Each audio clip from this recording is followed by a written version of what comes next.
过来消息来看，即马要伫市区停车是愈来愈困难哦。台北市的交通局就设一个共用的临停区，服务载货载人客需要的车辆有一个安全临时停车的空间。也毋过实际上哦，这个临停区嘛是定互一寡车辆占用。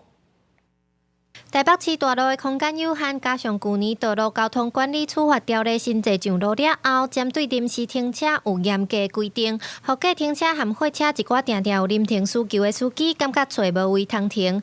台北市交通局为了改善这款状况，毋但划线236条黄线，甚至设立共用临停区，专门予货车客停车、浮空巴士含长轿车辆，才提供公共服务的车通临停。交通局也表示，因希望会当豆豆改变民众叫车的习惯。其实我们想尝试建立一个叫做预约叫计程车的等车停车文化。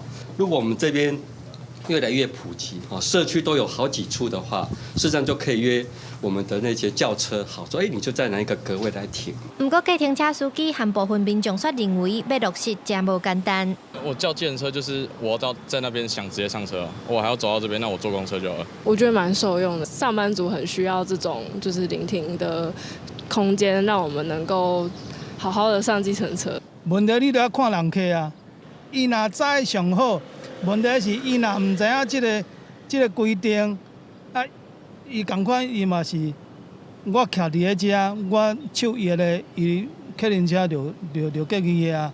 实际去看，发现市府头前的共用临停区停一排大巴士，司机认为临停区就是大家拢通停的。没有啊，这边都可以啊，这是共用的啊，几乎应该都不知道了。针对民众也无啥清楚共用临停区的规定，可能会去停唔到。停管处也表示，目前按算先发公文予警察机关以可靠为主，也未正式开发。未来也会加强宣导，甚至发公文予各车长的工会，予大家更加清楚，有机会来善用。记者刘新武、谢桂林台北报道。